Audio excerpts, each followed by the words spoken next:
نستعين على أمور الدنيا والدين أشهد أن لا إله إلا الله وأشهد أن محمدا رسول الله اللهم صل وسلم وبارك على نبينا وكريمنا وشفيعنا محمد صلى الله عليه وسلم وعلى آله وصحبه أجمعين. Amma ba'du. Jamaah Masjid As-Siddiq yang dirahmati Allah Subhanahu wa taala, marilah kita bersyukur kepada Allah atas nikmat salat maghrib malam hari ini dan nikmat thalabul ilmi, mudah-mudahan bertambah pahala di sisi Allah. Salawat dan salam kepada Rasulullah sallallahu alaihi wasallam. Mudah-mudahan apa yang kita akan bahas ada manfaatnya.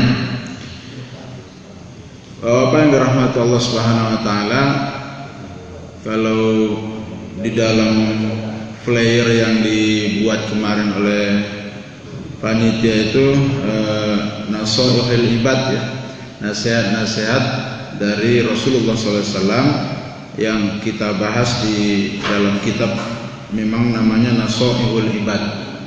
Nashihul Ibad ini ditulis oleh Syihabuddin Ahmad bin Hajar Al-Asqalani. Jadi ditulis, tapi nama bukunya bukan itu, Al-Munabbahat ala Istidadil Yaumil Mi'ad sebetulnya. Lalu disarahlah oleh ulama kita dari Indonesia, yaitu Imam Nawawi, Muhammad Nawawi bin Umar Al-Jawi Al-Bantani. Jadi yang ulama kita yang orang Banten itu di tahun 1800-an, Pak, dan beliau adalah salah satu tercatat dalam sejarah yang pernah menjadi imam Masjidil Haram. Jadi sebetulnya kita belum bisa mengulang sejarah ini. Ada imam kita yang menjadi imam di Masjidil Haram, padahal dulu ada beberapa ulama kita. Satu lagi ulama kita dari Termas juga pernah. Bapak yang dirahmati Allah Subhanahu wa taala, Imam Nawawi Al-Bantani mensarah nasihat-nasihat yang ada di dalam kitab Al-Munabbahat ala Istidadi Yaumil Mi'ad. Al-Munabbahat ala Istidadi Yaumil Mi'ad itu artinya peringatan-peringatan untuk mempersiapkan hari akhirat. Itu jadi Imam Ibnu Hajar Al-Asqalani dia menuliskan nasihat-nasihat yang mudah untuk diingat, diamalkan dalam bentuk poin-poin, yaitu dua nasihat, 3 nasihat, 4 nasihat, 5 nasihat, sampai 10 nasihat. Dan itu dia kutip dari hadis Rasulullah, kemudian perkataan sahabat, dan juga perkataan tabi'in. Jadi tidak semua yang ada di sini itu berupa hadis. Nah, itu seputar buku ini. Mungkin ada yang tidak hadir minggu lalu. Ibnu Hajar Al-Asqalani itu wafat 852 Hijriah. Berarti tambah sekitar tambah 700, ya 1500-an lah. 1500 miladiah. Jadi 300 tahun setelah Ibnu Hajar meninggal, kitab-kitabnya disarah oleh Imam Nawawi. Nah, pada malam hari ini saya ingin mengutip yang nasihat Ar-Rubai. Minggu lalu sudah sih, Pak, yang 6 nasihat. Masih ingat ya? Minggu lalu itu nasihatnya yang pertama, sittatu asya'in gharibun fi sittati mawadi'. Minggu lalu itu, Pak, 6 perkara yang aneh kalau berada di 6 tempat gitu. Dan salah satunya kemarin kenapa itu dipilih, karena ya tabaruk masjid baru selesai direnovasi gitu. Nasihat pertama dari yang 6 itu, mudah-mudahan masih ingat, al-masjidu gharibun fi qaumin la yusalluna fi. Jadi masjid itu aneh kalau ada di suatu kaum yang nggak ada orang sholat di dalamnya gitu. Nah itu, tapi kita tidak akan mengulang itu. Dan ada 6 sampai kemarin itu bicara istri, bicara suami Pak ya, kemarin itu. Baik, nah untuk kali ini saya ingin coba sesuaikan dengan, karena 2 minggu lagi kita mau puasa, tapi kita tidak bahas puasa, karena puasa nanti akan banyak di bulan Ramadan, Bapak akan kenyang lah dengan ininya para penceramah itu. Nah di dalam bab rubai itu dikatakan oleh Imam Nawawi, fihi sab'atu wa thalathuna mau'izah. Di dalam bab ini ada 37 nasihat. Tentu tidak akan kita bahas semua Pak malam ini. Nah, kita akan bahas 1 atau 2 saja.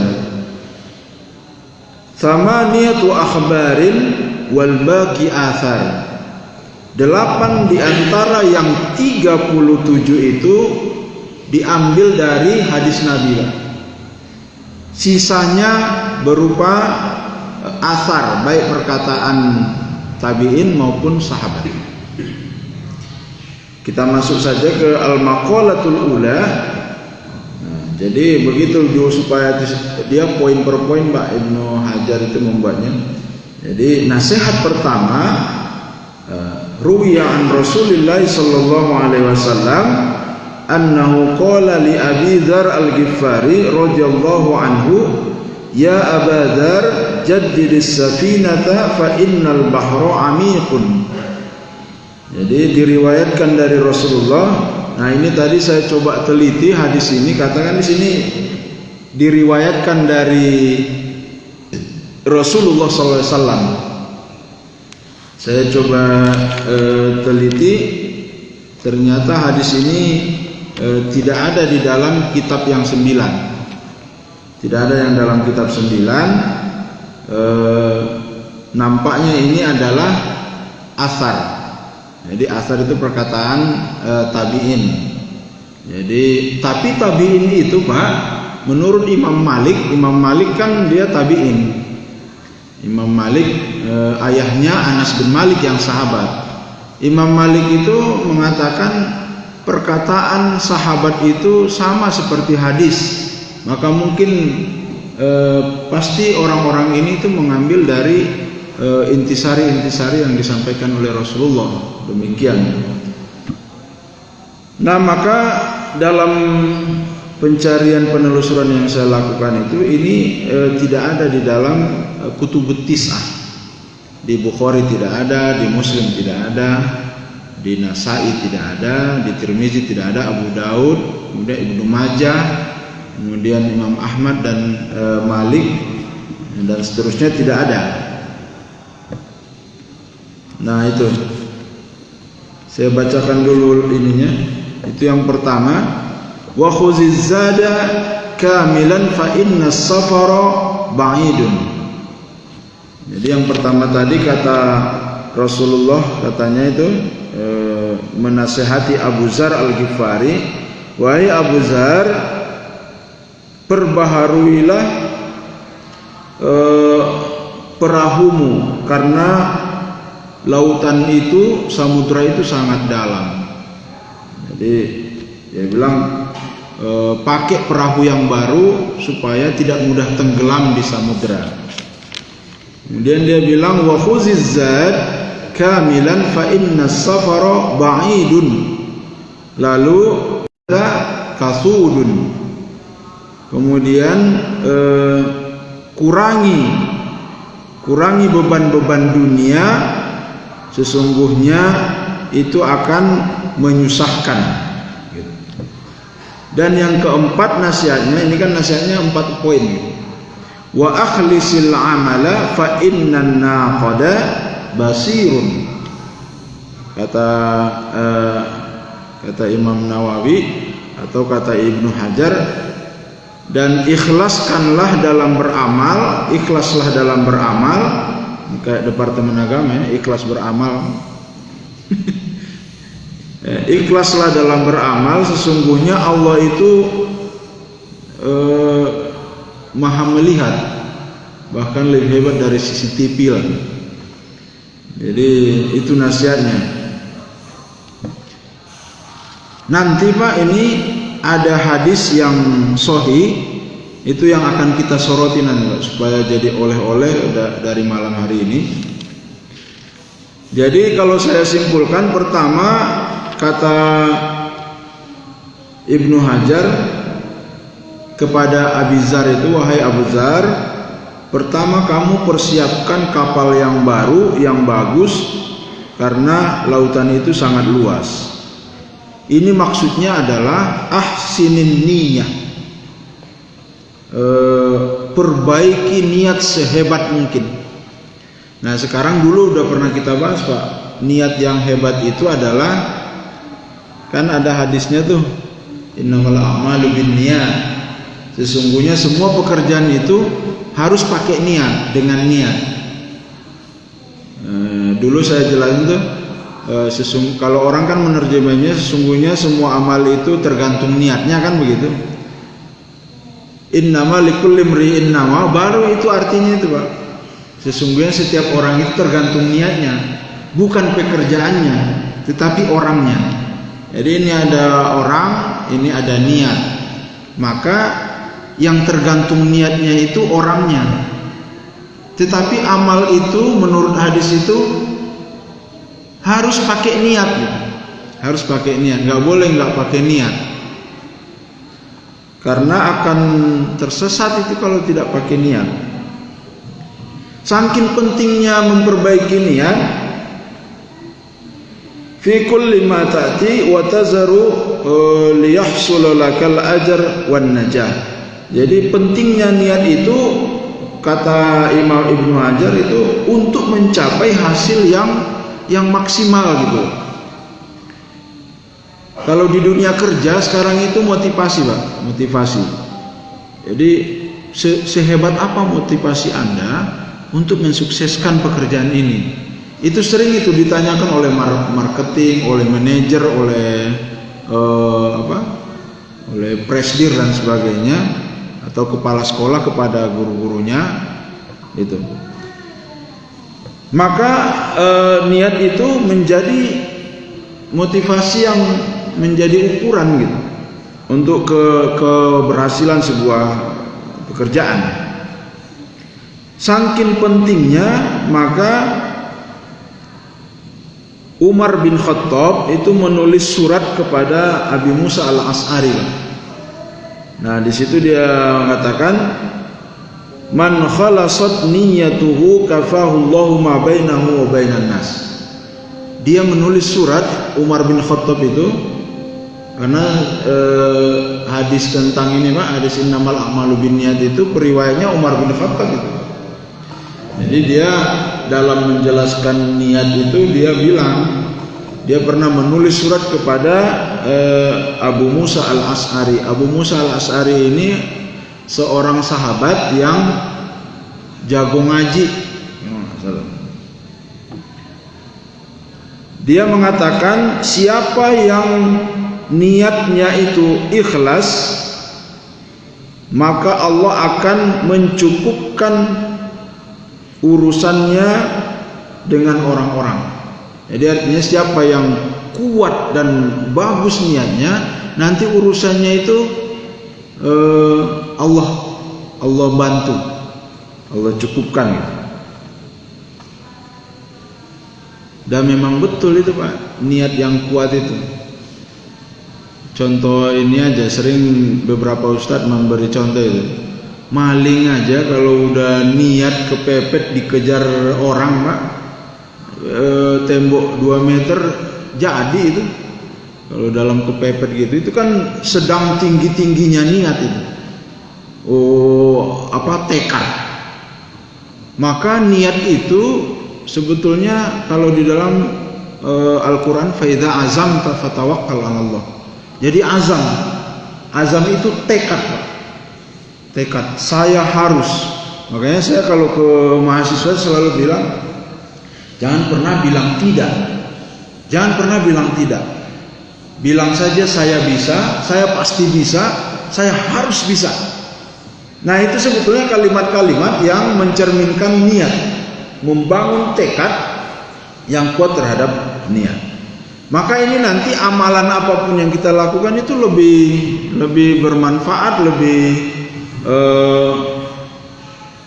lebih tokcer di sisi Allah Subhanahu wa taala.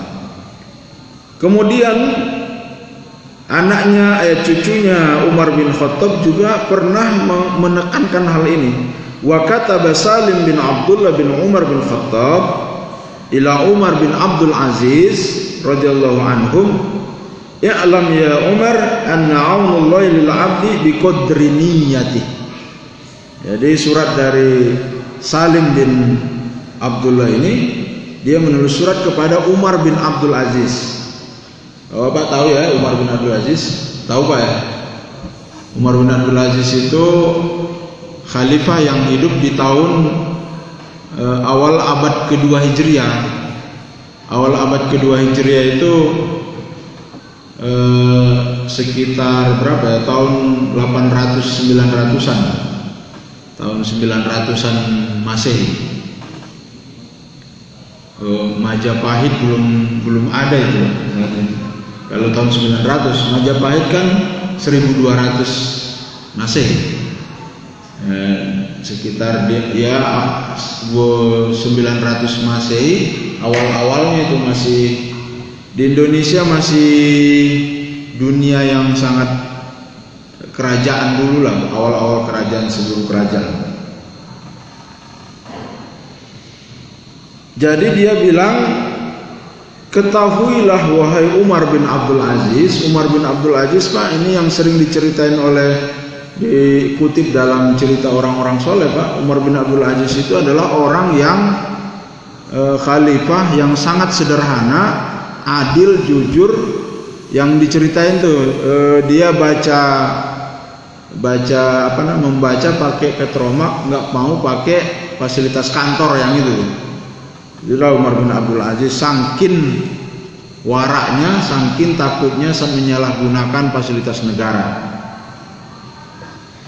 Jadi kata dia menulis surat kepada Umar bin Abdul Aziz, wahai Umar bin Abdul Aziz, ketahuilah bahwa pertolongan Allah itu tergantung pada niatnya. Jadi makanya Pak, kalau ada orang mengatakan Allah itu maha tahu, Allah itu tahu segala-galanya lah, kita nggak usah terlalu repot. Dia kan maha tahu apa yang kita. Betul, Allah itu maha tahu. Tetapi Allah ingin tahu juga. Anda tahu nggak dengan apa yang Anda inginkan, kan gitu. Jadi permasalahannya di situ tuh, bukan di permasalahan Allah maha tahu atau tidak. Allah itu sudah pasti maha tahu. Tetapi yang harus dipertanyakan adalah orang yang mengatakan Allah maha tahu itu, dia tahu nggak keinginannya gitu. Makanya penting untuk diukur dengan niat itu. Jadi nggak bisa seseorang langsung melakukan saja, tahu-tahu dia nggak tahu apa niatnya. Walaupun dia tidak lafazkan, kalau memang niatnya kuat dalam hati, itu akan terlihat nanti di hasil gitu. Di hasil. Dan terlihat juga di persiapannya.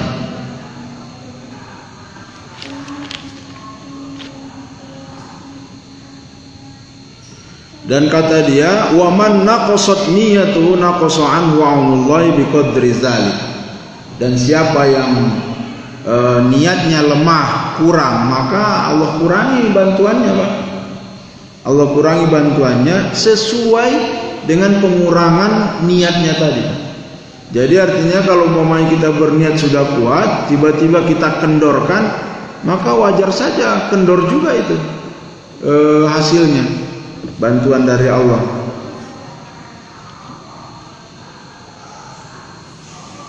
Nah makanya ini kan sudah mau bulan Ramadan, saya ingin menyambungkan ke situ. Maka kita perlu Pak membuat niat. Niat itu adalah akhlasaniyatuhu lillah, mengikhlaskan niatnya kepada Allah. Saya buka kamus, ikhlas itu berasal dari kata kho, lam, sod. Kholaso. Kholaso itu tangkiyatus syai', itu artinya di dalam kamus. Tangkiyatus syai' itu membersihkan sesuatu, Pak. Wa tazhibu, dan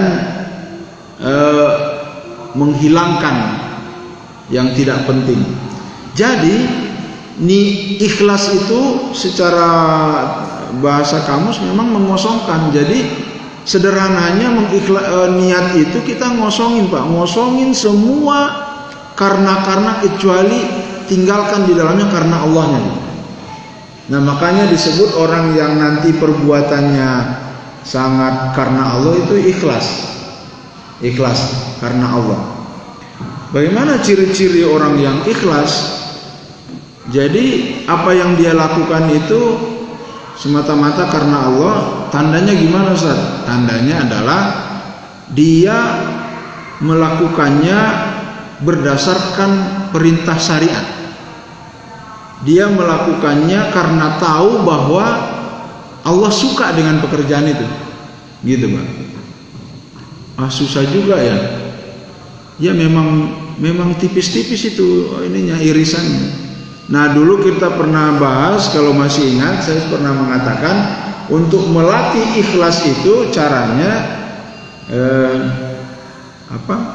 senang karena Allah senang. Kalau masih ingat, dulu saya sampaikan.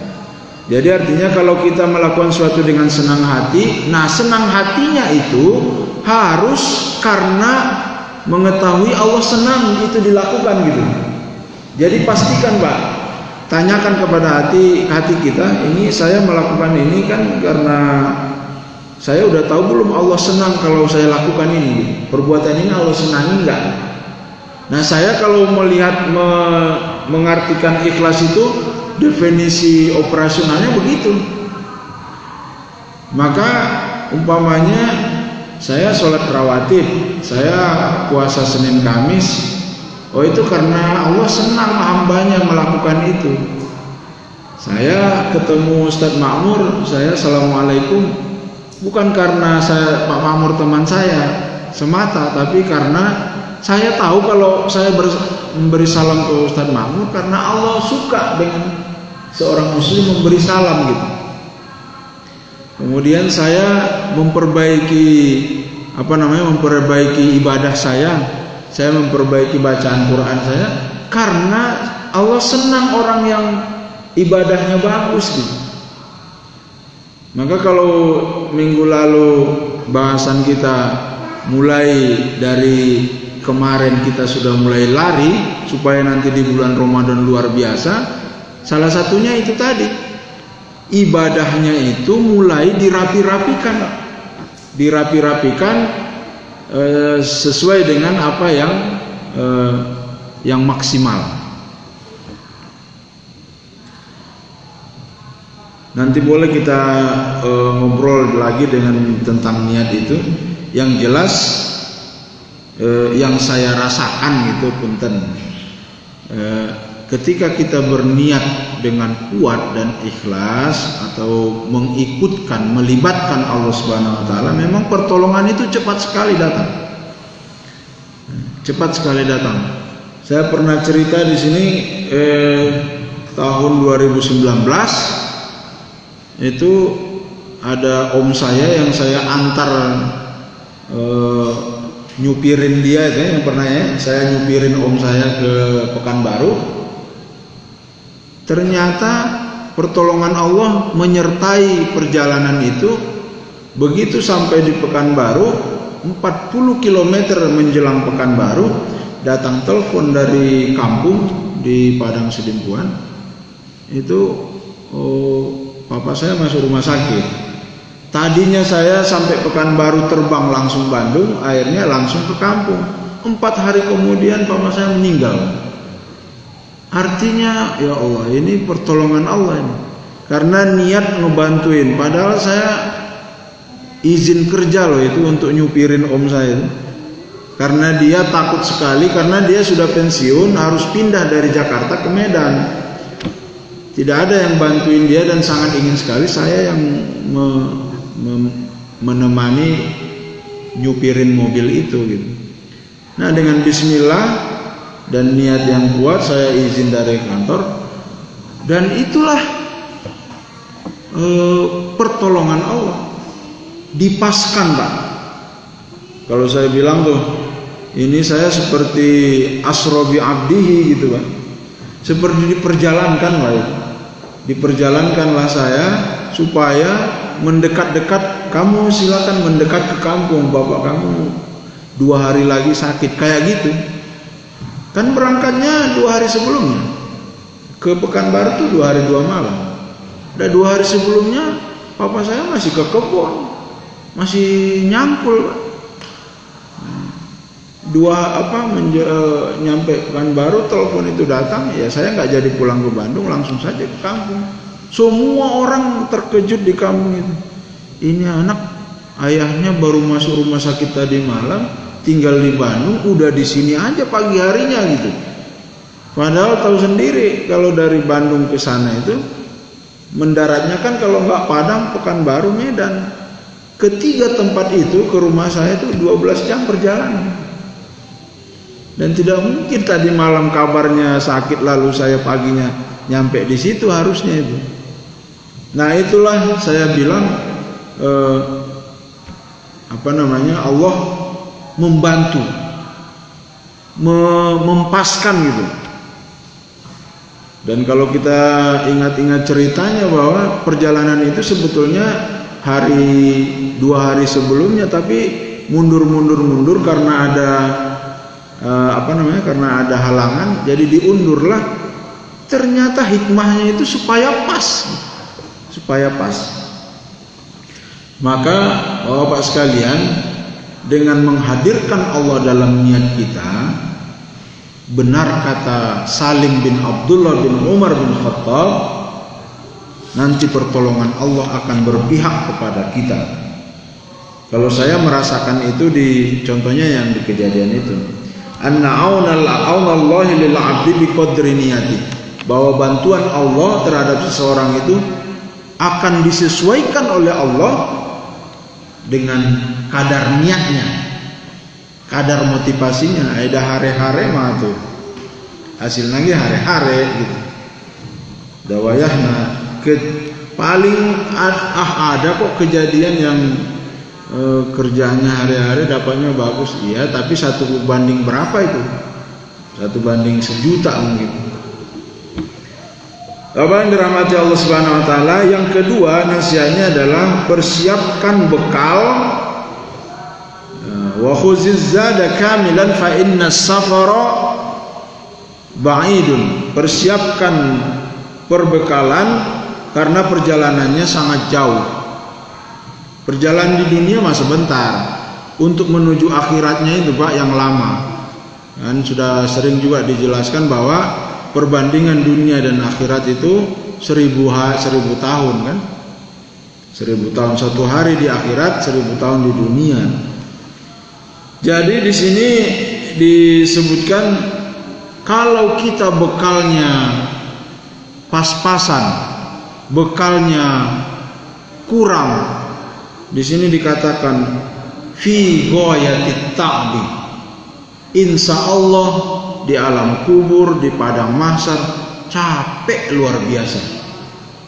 Itu Pak yang ingin diingatkan oleh nasihat ini. Siapkan bekal yang cukup, yang sebanyak-banyaknya supaya nanti nggak capek begitu masuk padang mahsyar, nggak capek. Apa maksudnya capek? Jadi nanti perbekalan yang kita siapkan itulah fasilitas kita di sana. Fasilitas kita, ya fasilitas kendaraannya, fasilitas rumahnya, fasilitas segala rupanya lah, termasuk cuacanya dan sebagainya kan. Di padang mahsyar kan begitu, di alam barzah juga sama. Maka bulan Ramadan yang akan datang ini, kalau umpamanya kita luruskan niat, kuatkan niat, insya Allah akan menghasilkan bekal yang luar biasa itu. Siapa yang berpuasa dengan penuh keimanan dan ketakwaan, maka ghufira lahu ma taqaddama min dzambi. Jadi karena ini juga pandemi, waktunya sangat luas, puasanya sebentar lagi, artinya Pak, kita sangat memungkinkan untuk mempersiapkan sebanyak mungkin. Kalau saya di tahun yang lalu nyobain ngapal Quran, nyobain berjamaah, nyobain rawatib gitu. Nah, kalau yang ini saya kalau i'tikaf mah udah dari lama lah. Cuman sekarang katanya ada fatwa jangan i'tikaf ya. Tapi ya masing-masing lah. Masa i'tikaf kepada Allah ini kan selagi kita coba hati-hati ya. Masjid itu termasuk tempat yang paling bersih menurut saya itu, karena setiap orang yang masuk ke dalamnya dia mencuci semua representasi hubungannya dengan orang lain.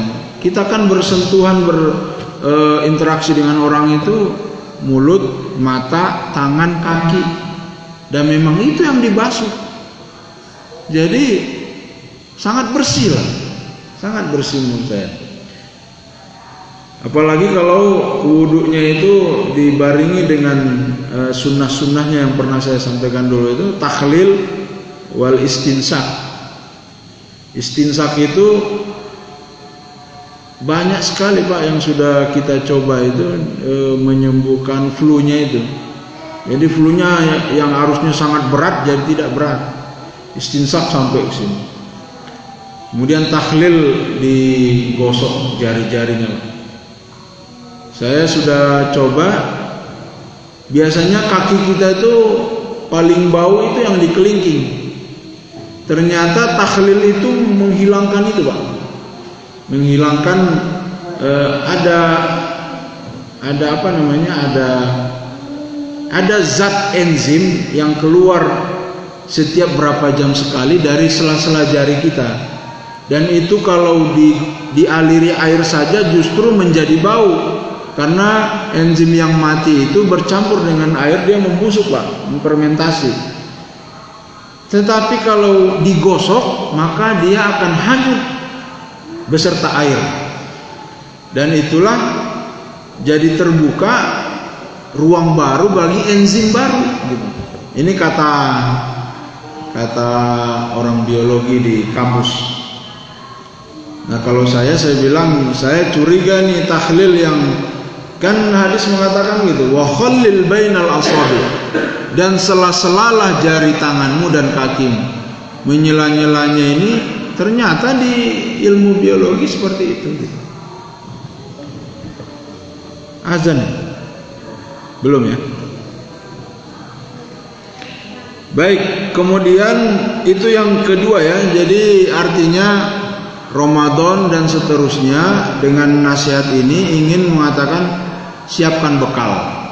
Nah bekalnya itu tadi salah satu yang pertama itu apapun yang amalan kita lakukan niatnya bagusin gitu. Yang ketiga adalah wa khaffif al-himla,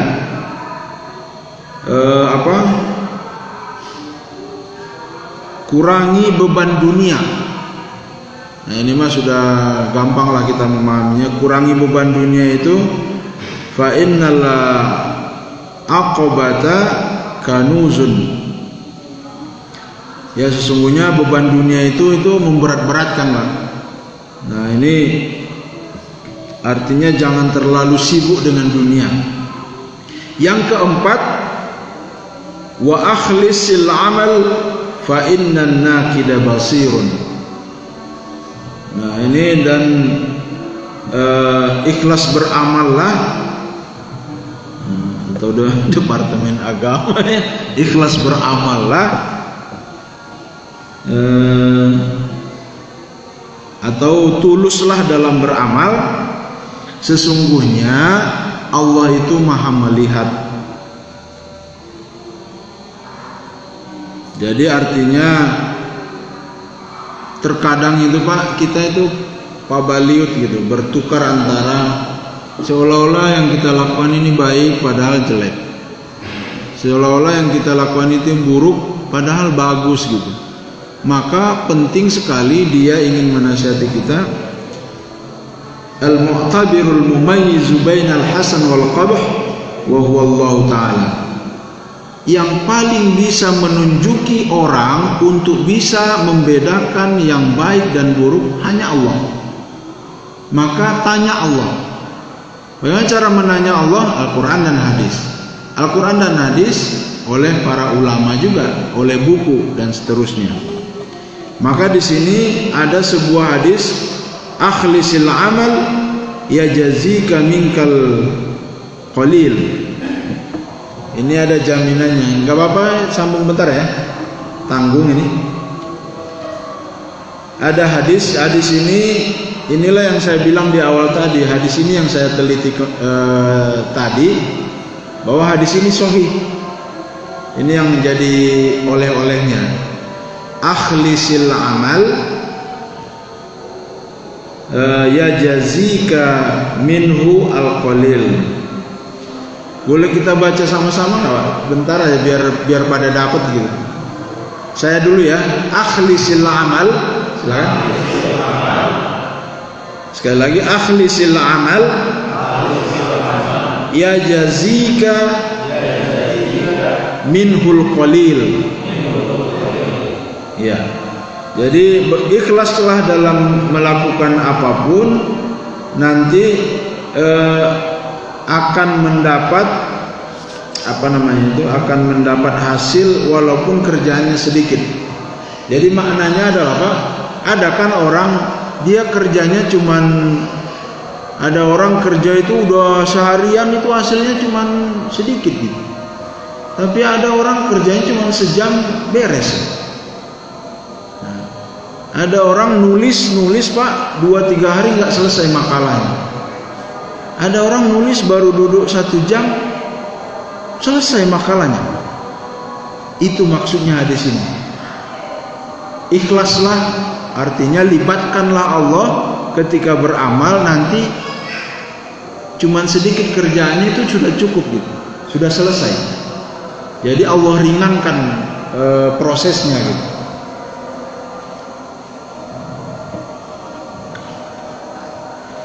Cuman hadis ini yang sahih itu bukan akhlisil amal, tapi akhlis dinika. Akhlis dinika di dalam Sahih Al-Mustadrak Al-Hakim An-Naisaburi. Di sana dia meriwayatkan hadis ini. Ternyata kata-kata yang betul dari Rasulullah menurut dia, untuk kita ketahui, Al-Mustadrak itu kitab yang sahih setara dengan Bukhari Muslim, tapi tidak diriwayatkan oleh Bukhari Muslim. Nah, dia mengatakan redaksi yang benar dari hadis Rasulullah itu bukan akhlisil amal, tapi akhlis dinaka. Akhlis dinaka yakfikal amal al-qalil gitu.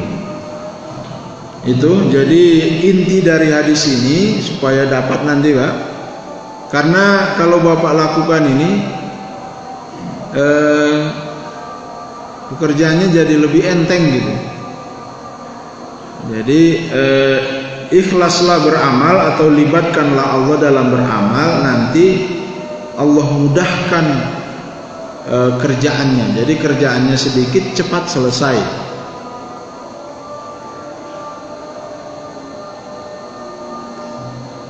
Gitu. Jadi kalau saya rasakan tuh Pak Mamur itu,